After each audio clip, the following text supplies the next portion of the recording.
Bienvenue, bienvenue. Encore cette semaine, un thé avec la mairesse. Alors, c'est un sujet que vous aimez. Je sais que vous aimez ça quand on visite des endroits de Saint-Jacques. Alors, cette semaine, on est à la caserne de Saint-Jacques. On va aller à l'intérieur et puis vous allez en apprendre plus sur le service d'incendie. On me suit.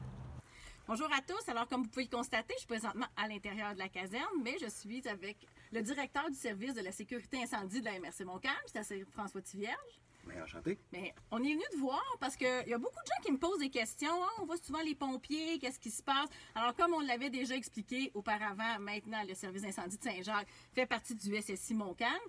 J'aimerais ça que tu nous expliques un peu, là, comment ça que mes citoyens ils voient ça un peu, les pompiers qui se promènent. Bien, en fait, c'est qu'on ne fait pas si souvent affaire que ça avec les pompiers. Souvent encore dans notre imaginaire, on a le pompier volontaire qui fait juste éteindre des feux. Mais aujourd'hui, avec toutes les normes, les obligations, le pompier volontaire, ça a disparu. C'est rendu des pompiers à temps partiel. Ça, c'est un terme qu'on n'utilise plus du tout. C'est un terme qu'on n'utilise plus. Ça Bon, n'existe plus. c'est bon à savoir. C'est maintenant des pompiers à temps partiel. Puis avec l'avenue du service incendie de Saint-Jacques, avec le service de sécurité incendie de la MRC de Montcalm, ben, on compte maintenant, comme on avait dit dans la dernière capsule, sur environ une cinquantaine de pompiers. Mais ça fait aussi qu'il y a maintenant des pompiers en caserne 7 jours semaine, de 8h à 16h.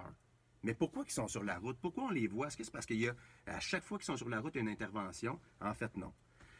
On dit souvent que pompiers, des fois, on dit que c'est un job d'attente. Moi, ce que je préfère dire, c'est que c'est une préparation à l'urgence.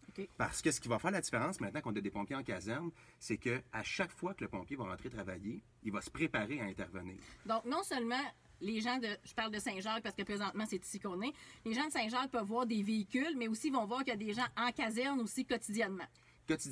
Puis il y a un éventail de tâches qui est varié, puis c'est sûr que la priorité numéro 1, c'est justement la formation, pour être en mesure de faire la différence une fois rendu sur une intervention, puis que ce soit un incendie de bâtiment, ou que ce soit une inondation, ou un effondrement de structure, le pompier, qui est maintenant une espèce de sauveteur multifonction, bien, il se doit de mettre à jour toutes ces compétences-là, puis de les entretenir. Puis quand vous allez les voir, ça se peut que ce soit juste parti dîner, mais ça se peut aussi qu'on soit en train de faire de la reconnaissance de territoire, aller voir les installations, un bâtiment à risque particulier, aller valider nos plans d'intervention pour être en mesure, que ce soit une petite ou une grosse intervention, d'être capable de faire face à toutes les sortes de sinistres auxquels on pourrait être confronté.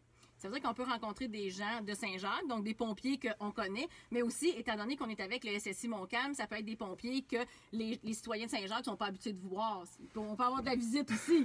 C'est sûr que vous allez voir des visages différents parce que c'est rendu une grande équipe, parce que c'est rendu 4 municipalités ensemble, avec la caserne de Saint-Esprit, de Saint-Roch, de Saint-Jacques. Puis ces pompiers-là, dans le fond, viennent se promener dans les différentes casernes pour venir effectuer cette garde interne-là, cette garde en caserne. Les pompiers que vous voyez de jour, de semaine ou de fin de semaine, puis que vous voyez aussi sur la route parce qu'ils sont en train de se préparer à intervenir, puis de reconnaître le territoire, puis de constater les risques, puis qu'ils sont en formation. OK. Fait que si jamais ils vous croisent, ben on ne gêne pas pour poser des questions. Je pense que les gars, ça va leur faire plaisir. Quand vous les rencontrez, pas quand ils sont sur une urgence, mais si jamais vous les voyez, je pense que ça va leur faire plaisir de... Je pense qu'une des affaires super importantes, c'est de se souvenir que le pompier, il est au service des citoyens. OK. Il y a une grosse portion du travail de pompier qui est de l'éducation du public, qui est de la prévention résidentielle, autant pour les risques faibles que les risques très élevés, mais faut aller avec le citoyen. N'hésitez pas à venir poser vos questions. L'enfant passe en avant de la caserne, il fait des tatas. Ben, Colin, dites-les, les pompiers, ça va nous faire plaisir parce qu'on a de l'information à transmettre. Parce que c'est pas juste l'espèce de côté glamour qui vient avec ça. Et on a quelque chose à dire, on a plein de conseils de prévention à vous apporter. Je pense que ça va faire la différence aussi dans la communauté. Mais je pense que c'est pour ça que je voulais te recevoir une deuxième fois. On avait déjà fait une capsule ensemble, mais là, aujourd'hui, avec le thé, avec la mairesse, je voulais venir vous voir justement pour que les gens ils comprennent que vous êtes là. C'est nos pompiers, c'est toujours nos pompiers, même en adhérant avec la MRC Montcalm. Puis c'est vos pompiers, on est là pour vous, puis la priorité, c'est vraiment le citoyen. Bien, merci beaucoup. À la prochaine fois. À la prochaine. François. Merci. Bye bye. Bye bye.